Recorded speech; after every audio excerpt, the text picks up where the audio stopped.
नमस्कार. आकाशवाणी छत्रपती संभाजीनगर केंद्राच्या बातमीपत्रात मी वैभवी जोशी आपलं स्वागत करते.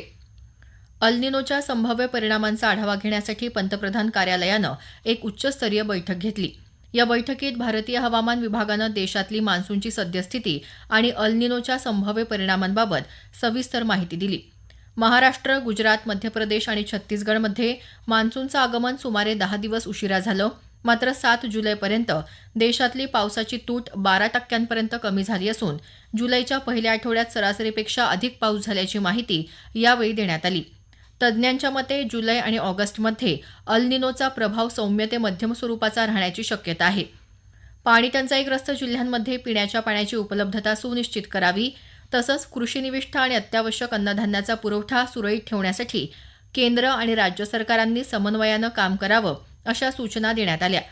पंतप्रधानांचे प्रधान सचिव डॉक्टर पी.के. मिश्रा यांच्या अध्यक्षतेखाली झालेल्या या बैठकीला कृषी, ऊर्जा, आरोग्य, ग्रामविकास, आर्थिक व्यवहार आणि ग्राहक व्यवहार मंत्रालयांसह विविध विभागांचे वरिष्ठ अधिकारी उपस्थित होते. नर्मदा प्रकल्पाच्या संदर्भातील 20 वर्षांपासून प्रलंबित असलेला प्रश्न सुटला असून महाराष्ट्राला 10 टीएमसी पाणी मिळण्याचा मार्ग मोकळा झाल्याची माहिती मुख्यमंत्री देवेंद्र फडणवीस यांनी दिली. नर्मदा प्रकल्पाच्या प्रलंबित प्रश्नांबाबत काल केंद्रीय गृहमंत्री अमित शहा यांच्या प्रमुख उपस्थितीत महाराष्ट्र, गुजरात, मध्य प्रदेश आणि राजस्थान या 4 राज्यांच्या मुख्यमंत्र्यांच्या झालेल्या बैठकीत हा निर्णय घेण्यात आला. या पाण्यापैकी 5 टीएमसी पाणी उकाई धरणातून उचलण्याबाबतही अनुकूल निर्णय घेण्यात आला असून यासाठी महाराष्ट्र सरकार सुव्यवस्थित आराखडा तयार करत असल्याचं सांगत या पाण्याचा उत्तर महाराष्ट्रातील जिल्ह्यांना मोठ्या प्रमाणावर फायदा होईल, असं मुख्यमंत्री म्हणाले. कोकणातील कातळशिल्पांचा माहितीपट आणि डिजिटल दस्तऐवजीकरणाचं काम शक्य तितक्या कमी कालावधीत पूर्ण करण्यात येईल, अशी माहिती सांस्कृतिक कार्यमंत्री आशिष शेलार यांनी काल विधानसभेत दिली. राज्यातल्या 9 कातळशिल्प स्थळांचा समावेश युनेस्कोच्या जागतिक वारसा यादीत करण्यासाठी प्रस्ताव पाठवण्यात आला असल्याचं त्यांनी सांगितलं. राज्यात वाहन चालक परवाना मिळवण्यासाठी 1 ऑगस्टपासून नवीन नियमावली लागू होईल. त्यानुसार महाराष्ट्र अधिवास प्रमाणपत्र अनिवार्य करण्यात येणार असल्याची माहिती परिवहन मंत्री प्रताप सरनाईक यांनी विधानसभेत दिली. राज्यात पावसाचा जोर काहीसा कमी झाला असला तरी अनेक जिल्ह्यात संततधार कायम आहे. नाशिक, पुणे आणि पालघर जिल्ह्यांमध्ये प्रशासन सतर्क असून विविध ठिकाणी खबरदारीच्या उपाययोजना राबवण्यात येत आहेत. नाशिक शहरासह जिल्ह्यात मुसळधार पाऊस सुरू आहे. शहराच्या विविध भागात पाणी साचलं असून गोदावरी नदीच्या पाणी पातळीतही वाढ झाली आहे. गंगापूर, दारणा, कडवा, नांदूर, मधमेश्वरसह अनेक धरणांमध्ये मोठी पाण्याची आवक सुरू असून टप्प्याटप्प्यानं विसर्ग केला जात आहे.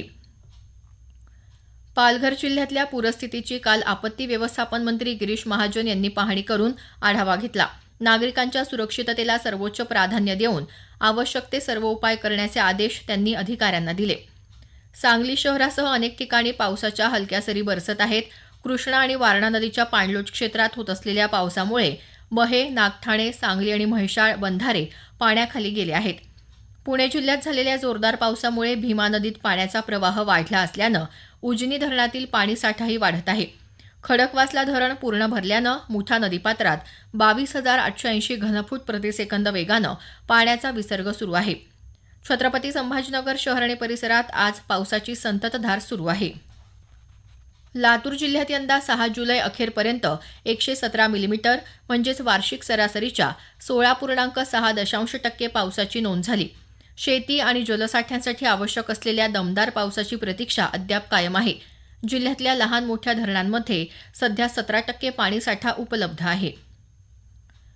आरक्षणाचं उपवर्गीकरण करताना कोणत्याही जातीवर अन्याय होऊ नये अशी आपल्या पक्षाची भूमिका असल्याचं रिपब्लिकन पक्षाचे नेते केंद्रीय सामाजिक न्याय राज्यमंत्री रामदास आठवले यांनी म्हटलं आहे. ते काल शिर्डी इथं पत्रकारांशी बोलत होते. उपवर्गीकरणापेक्षा शिक्षणाअभावी आरक्षणाचा लाभ घेता येत नाही अशा मुलांसाठी शिक्षणासाठी सरकारनं एक आराखडा तयार करावा असं मतही आठवले यांनी व्यक्त केलं. अयोध्येतील श्रीराम मंदिर देणगी अपहाराच्या निषेधार्थ काँग्रेस पक्षानं काल अनेक ठिकाणी रघुपती राघव राजाराम सत्याग्रह आंदोलन केलं. लातूर इथं काँग्रेस जिल्हाध्यक्ष अभय साळुंके यांच्या नेतृत्वाखाली गंजगोलाई इथल्या मंदिरात महाआरती तसंच भजन करून या अपहाराचा निषेध करण्यात आला. याबरोबरच हे बातमीपत्र संपलं. आमचं यानंतरचं बातमीपत्र दुपारी 1 वाजता.